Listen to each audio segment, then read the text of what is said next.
नमस्कार दर्शक बंधु आपण को आम चैनल को स्वागत।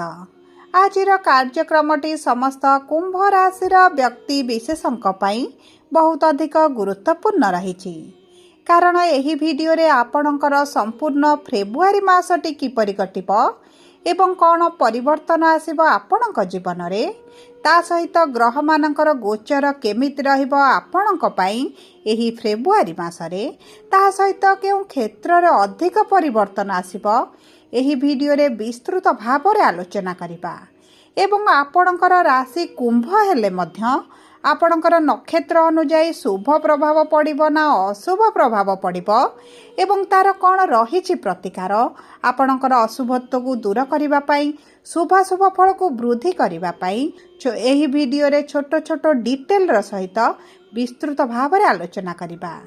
सेतिपई आपण आपणकर व्यस्त बहुल समय मध्यरु मात्र 10 मिनिट समय आपण निज पाई दियंतु एवं जानंतु आपणकर आगामी फेब्रुआरी मासटी केमिति कटिब। विशेष भाव में जदि आपण किसी शुभ कार्य बा मांगलिक कार्य करबा पई जाउछंती किंबा किसी कार्य आरंभ करबा पई जाउछंती किंबा जेकोनोसी कार्य जदि आपणकर आरंभ करिवार अछि तेबे एही भिडियोटी को संपूर्ण देखि सारिबा परे जदि आपण करंती आपणक पई शुभदायक रहिबो कारण एही फेब्रुआरी मासरे ग्रह मानकर गोचर अनुसारे आपणक कुंभ राशि रे लागिबाकू जाउछि 3टी दोष कारण आपणकर द्वादश गृह रे बुध शुक्र सूर्य एवं मंगल 4टी शुभ ग्रह विराजमान होइछंती एवं एही फेब्रुआरी मासरे आपणक राशि को चलन करिवे एवं आपणक राशि रे पूर्वरु जेहेतु राहु विराजमान होइथिले एवं एही शुभ ग्रह गुड़िक सेही ग्रह को गोचर करिबा क्षणी विभिन्न प्रकार दोष गुड़िक लागिबा पई जाउछि जहाँ आपणक जीवन में बहुत अधिक अशुभ प्रभाव मध्य पकाई पारे। सर्वप्रथम हेउछि फेब्रुआरी 4 तारिख दिन बुध आपणकर द्वादश गृह त्याग करी आपणक राशि को चलन करिवे एवं आपणकर सेठारे पापकृति योग मध्य बनाइबे। ता सहित 13 फेब्रुआरी दिन सूर्य आपणकर राशि को गोचर करी ग्रहण दोष आपणकर लगाइबे एवं 23 फेब्रुआरी रे मंगल आपणकर राशि को गोचर करी आपणकर अंगारक दोष मध्य सृष्टि करिवे। तेणु करी आपणक सहित आपणक संतानक भाग्य मध्य एही फेब्रुआरी मासरे प्रभावित हेबा पई जाउछि। तेबे कौन प्रभाव पड़िबो केउ क्षेत्र रे प्रभाव पड़िबो एही वीडियो रे विस्तृत भाव रे आलोचना करिबा किंतु भिडियोटी को आरंभ करने पूर्वर जदि आपणकर भी कुंभ राशि होइथाए एवं आपण भी ईश्वर को आंतरिक भक्ति एवं विश्वास करती तेबे भिडियोटी को लाइक करंतु कमेंट बॉक्स रे जय जगन्नाथ जय मां लक्ष्मी अवश्य लिखि दियंतु। ता सहित आम सह जोगाजोग करिबा पई भिडियोर मध्य भाग रे एक व्हाट्सएप नंबर टी दिया जाइछि जो नंबर साहाय्य आपण आम सह जोगाजोग करी निजर नूतन कुंडली प्रस्तुत करि परिबे कुंडली विश्लेषण कराई परिबे किंबा आपणकर चाकरी विवाह व्यवसाय प्रेम संपर्क शिक्षा स्वास्थ्य को नहीं किछि समस्या रही तार सहजरे एवं स्वल्प मूल्य रे समाधान करि परिबे। सेतिपई आपण आम सह भिडियोर शेष पर्यंत जोड़ी होई रुहंतु एवं व्हाट्सएप नंबर माध्यम रे आम सह जोगाजोग करी निज समस्यार समाधान करंतु। एबे आसंतु विलंब न करी कार्यक्रमटी को आग को बढ़ाइबा एवं सर्वप्रथमे जानिबा आपणक राशि रे ही फेब्रुआरी मासरे नवग्रहंकर स्थिति किभଳି रहइबो।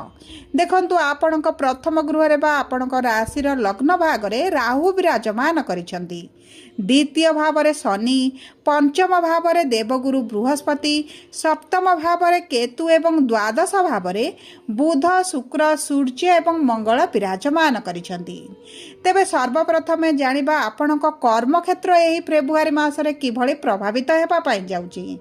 देखंतु कर्मर गृहर स्वामी हेउछंती मंगल एवं मंगल आपणकर द्वादश गृह रे विराजमान करिसंती 23 फेब्रुआरी पर्यंत आपणक द्वादश गृह रे रहिबे किंतु 23 फेब्रुआरी रे आपणकर राशि को गोचर करिबा क्षणी प्रथम गृह को आसीबा क्षणी राहुंक सहित विराजमान करी अंगारक दोषटी बनाइबे।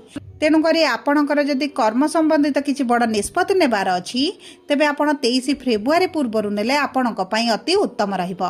विशेष भाव में देखु आपणकर सूर्य जेहेतु 13 तारिख दिन आपण राशि को गोचर करुछंती जदि आपण सरकारी चाकरी संधान में अच्छा सरकारी चाकरी परीक्षा देउछंती इंटरव्यू देउछंती एंट्रांस देउछंती तेबे आपण अति उत्तम रहिबो। आपण सरकारी चाकरी प्रबल जोग मध्य बनुछि किंतु दर्शक बंधु जदि आपण कुंडली रे बा जातक सरकारी चाकरी जोग अच्छी तेबे आपण तो निश्चित भाव में प्राप्त हेबो। ता सहित जदि आपण नूतन भाव में किसी व्यवसाय आरंभ करबा पई चाहुछंती तेबे आपण अति उत्तम रहिबो। आपण व्यवसाय को जदि विस्तार करिवे किंबा व्यवसाय को आपण किसी शिफ्ट करबा पई चाहुछंती आपण व्यवसाय संबंधित जेकोसी निष्पत्ति नेबे आपण को सेतिरे शुभ फल प्राप्ति हेबो। किंतु जदि आपण पार्टनरशिप रे किसी कार्य करबा पई चाहुछंती तेबे आपण को किछिटा समस्या देखिबा को मिलिबो कारण आपण पार्टनरशिप रो गृह हेउची सप्तम गृह एवं सप्तम गृह रे केतु विराजमान होइछंती राहुंकर सप्तम दृष्टि मध्य रहउची। तेणु करी आपण दैनंदिन रोजगार सहित पार्टनरशिप व्यवसाय रे मध्य आपण किछिटा उच्च नीच भली परिस्थिति देखि पारंती। किंतु आपण जदि स्वयं किछि बिजनेस आरंभ करबा पई चाहुछंती किबा आपणकर पार्टनरशिप व्यवसाय को छाड़ी आपणकर स्वतंत्र भाव में किछि कार्य करबा पई चाहुछंती तेबे आपण को शुभ फल प्राप्ति हेबो। ता सहित जदि आपणकर चाकरी पई विदेश जाबाकू चाहुछंती तेबे आपणक पई बहुत भल समय रहिछि कारण आपणकर भाग्यर स्वामी हेउछंती शुक्र जे आपणकर द्वादश गृह रे अछंती आपणक राशि को गोचर करिवे जे कारण रु आपणकर भाग्य आपणक साथ देबो। तेणु करी आपण जदि चाकरी संबंधित किछि बड़ निष्पत्ति नेबा पई चाहुछंती विदेश जाबा पई चाहुछंती किबा घर ठारू दूर रे रही किछि कार्य करबा पई चाहुछंती आपणक भाग्य आपणको संपूर्ण भाव में सपोर्ट करिवो। एवं ता सहित जदि आपणकर किछि कर्म क्षेत्र रे प्रमोशन पेंडिंग रहिछि सैलरी रे इंक्रीमेंट होबार अछि किबा आपण दीर्घ दिन होला ट्रांसफर करबा पई चाहुछंती हेई पारु नथिला सेही सब कार्य गुड़िक हेबार बहुत अधिक मध्य संभावनाटी देखा जाउछि। आपणकर आर्थिक स्थिति रे किंतु बड़ परिवर्तन आसीबो कारण आपणकर राशिर स्वामी आपणकर धनर भाव रे विराजमान करिसंती एवं सेही धनर भाव रे निजर नक्षत्र रे प्रवेश करिसंती। तेणु करी आपणकर अर्थ को नै जे समस्या गुड़िक दीर्घ 7 वर्ष हला चलीछि आपण जे ऋण रे करजर अछंती लोन बढ़ी चलीछि करजर चक्रव्यूहरु आपण बाहरी पारु नाहंती सेही सब परिस्थिति आपण बाहरिबा पई जाउछंती। जेतेबेले शनि निज गृह रे रुहंती निज नक्षत्र रे रुहंती सेतेबेले तांकर बल द्विगुणित होइथाय एवं द्वितीय भाव रे शनि आपणकर आर्थिक स्थिति को बहुत अधिक प्रभाव पकाई थांती। तेणु करी आपणकर करज ऋण सुझिबा पई आपण अधिक सक्षम होइजिबे। ता सहित देखंतु आपणकर लाभर भावर स्वामी हेउछंती देवगुरु बृहस्पति जे आपणकर सप्तम दृष्टि आपणकर लाभर भाव को प्रदान करूछंती निज गृह को प्रदान करूछंती। तेणु करी आपणकर आर्थिक स्थिति रे बड़ परिवर्तन आसीबो आपण धारे करज ऋण सुझिबा पई सक्षम हेबे एवं आपणकर जे अजथा खर्च गुडाई बढ़ी जाइतला ताहा एही फेब्रुआरी मासरु धीरे धीरे कमिबा मध्य आरंभ होइजिबो। एबे आसंतु जानिबा किपरि रहिबो आपणकर शिक्षा। देखंतु शिक्षा आपणकर पंचम गृहरु जणा पड़े पंचम गृह रे देवगुरु बृहस्पति विराजमान करिसंती। गुरु जेहेतु शुभ कार्य शिक्षार कारक ग्रह अटंती आपणकर शिक्षार आपण बहुत अधिक शुभ फल प्राप्ति करिवे। आपणकर क्लास प्रमोशन पई परीक्षा हो किंबा कोनोसी जॉब पई परीक्षा हो आपणक पई रिजल्ट बहुत अधिक शुभदायक रहिबो। आपणकर किछि उच्च शिक्षा मध्य करि पारंती किंबा आपणकर किछि नूतन कॉलेज रे एडमिशन चाहुचंती सरकारी कॉलेज रे किछिटा एडमिशन चाहुचंती तेबे मध्य आपणको सेतिरे शुभ फल प्राप्ति हेबो। एबे आसंतु जानिबा किपरि रहिबो आपणकर प्रेम संपर्क। देखंतु प्रेम संपर्क एवं संतानर भावटिकु मध्य पंचम भाव बोली कुहा जाए। आपणकर प्रेम संपर्क रे शुभ परिवर्तन आपण देखिबे। आपणक साथींगर सहित आपणकर प्रेम भाव मध्य बढ़ी पारे। आपणक संपर्क को आपण जदि विवाह रे परिणत करिबा पई चाहुचंती तेबे मध्य शुभदायक रहिबो एवं जदि आपणक प्रेम संपर्क रे पूर्वरु किछिटा समस्या चलितला सेथिरे बड़ परिवर्तन आसीबो। ता सहित देखंतु जेहेतु मंगल सूर्य आपणकर राशि को आसीबे आपणक संपर्क रे आपणक बाणी को टिके आपणक ध्यान देबाकू पड़िबो नचेत आपणक बाणी पई मध्य आपणक संपर्क किछिटा खराब होई पारे। एबे आसंतु जानिबा किपरि रहिबो आपणकर संतानर जोग। देखंतु कुंभ राशिर व्यक्ति विशेषक पई संतान प्राप्तिर बहुत भल जोग मध्य बनुची। गुरु जेहेतु संतानर कारक ग्रह आपणकर जदि संतान को नै पूर्वरु समस्या रहितला ताहा दूर होई जिवो। आपण संतान प्राप्ति पई चेष्टा कले मध्य संतान प्राप्त आपणकर होई जिवो। एबे आसंतु जानिबा वैवाहिक संपर्क एवं विवाहर जोगटी केमिति रहिबो। देखंतु वैवाहिक संपर्क आपणकर किछिटा उच्च नीच भली परिस्थिति देखा दे पारे। आपणक वैवाहिक संपर्क रे आपण असंतोष मध्य अनुभव करिपारंती। आपणक साथीଙ୍କ सहित किछिटा मतभेद मध्य देखा देई पारे, आपणक परिवार मध्य असंतोष मध्य देखा देई पारे।